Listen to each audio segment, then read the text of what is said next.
कोकोमी मुसुंग मियामना कोई कोएगा अजुमला home minister न पीरेबा reply दो कोई रिप्लाई ने न लोगे मधु मकोई न तहा ता न तगोम न मकोई गो लेंगा के चप चाबा फिरे पमोइना कोई अथोक्तब गी ममी ताई मनुमदुना कोई गी चंगलिबा खोंजंग अमसुंग कोई गी लेरिबा हानदगी लेरिबा थबक थोरुमसिंग असे कोई कोकोमी गी ओइना दुम मखा सथगिनी हाइबा वाफम सि थमजगे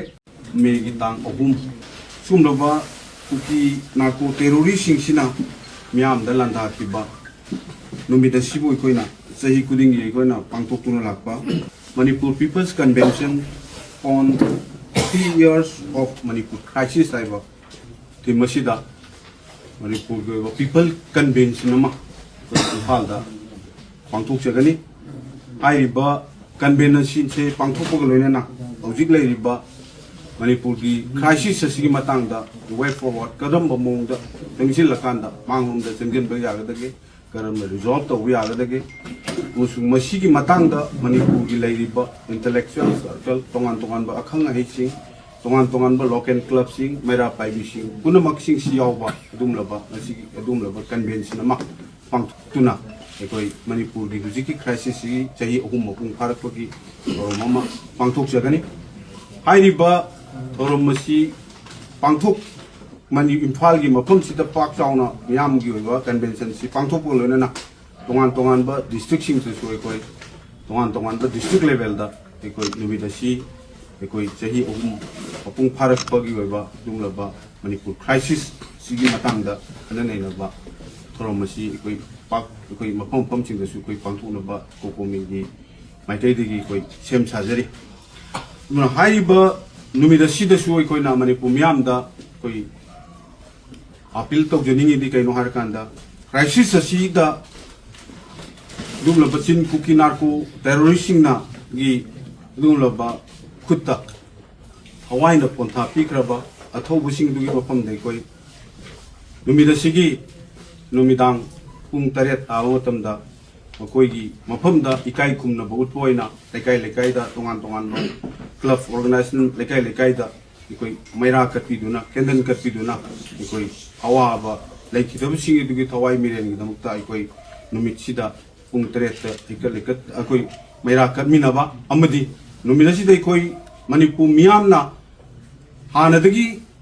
मणिपुर गवर्नमेंट अमसुंग इंडिया लेंगाक्ता तांदुना लाइबा अंतकी तांग कुनमंगादा कोई कोकोमी मणिपुर मियाम तोंगान ब क्लब ऑर्गेनाइजेशन लेकाई की मैम खक मेरा पाइबी तोंगान ब जेएसी तोंगान ब जॉइंट एक्शन कमिटी तोंगान ब बॉडी मैम खकना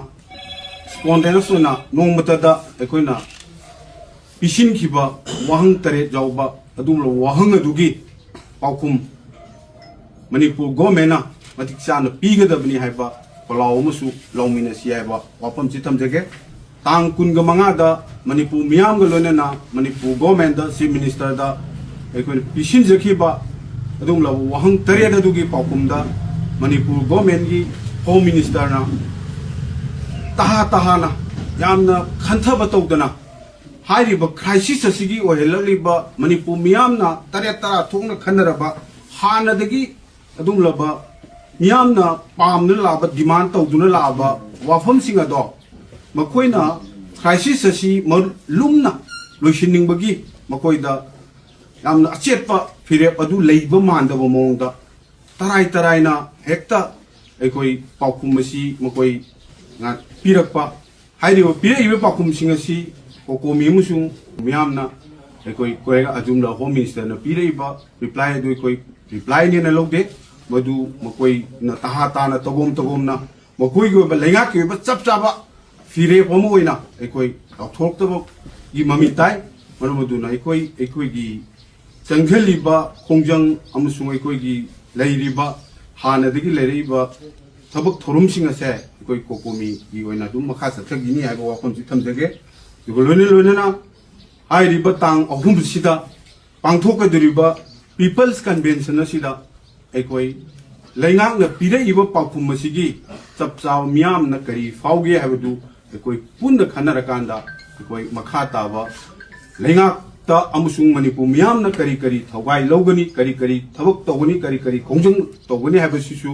अखोई चप चाबा फिरेब अमा मे दी अहुमदा पांथोकद्रिबा people's convention on Manipur third Manipur crisis हाइबा सिगुंबा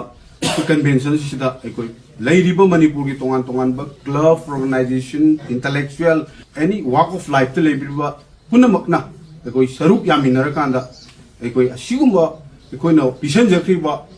वाहंग तरेट असिगी चपचाबा पिरेइबा पाखुम अमसुंग मणिपुर मियामना करी रेस्पॉन्स तौगदगे हाबदु अखोइ नुमिदसिदा लौगनी मरमदुना लैबिरिबा पुनमंगनसु अखोइ हाइरिबा कन्वेंशन असिदा सरुक याबिनबा ऐ अमुकहना मीडिया की थोंदा कोकोमीगी माइक्रेदगी थमजगे अदुगा लोइना लोइना पिरेइबा पाखुमसी हुजिमकी ओइनादि अपेनबा अमसुंग मसिगी लैरिबा तकोम तकोमबा मानबा इन मणिपुर गवर्नमेंट की फिरेबसी नमरम ओरकांदा अखोई मणिपुर गवर्नमेंट का कोकोमीगा मणिपुर गवर्नमेंट थारखिबा उनबगी वाफम अदुसु हाइरिबा नुमित तांग अहुमसिदा मियाम की ओइबा अपुनबा लाकदुरिबा मियाम की पीपल्स कन्वेंशन सिदा मियाम ने करी पामी अखोई पुनमंगना करी थवाई लौगनी गवर्नमेंट गा उनगद्रा उनरोइद्रा हाइबा वाफम सिसु नुमित असिदा अखोई चप चाबा फिरेब अमा ओइना लौमिनरकांदा मियाम गे लौबो फिरेबदो कोकोमी अमसुंग लेबाक मियाम गे लौमिनबा पीपल्स कन्वेंशन दा लौबा वारेपतुना अरोइबा ओइगनी हाइबा वाफमसी ऐ प्रेस अमसुंग प्रिंट एंड इलेक्ट्रॉनिक मीडिया की सिनाव पुनमक्ता ऐ मुखना थमजरी हाइबा वाफमसी थमजरी।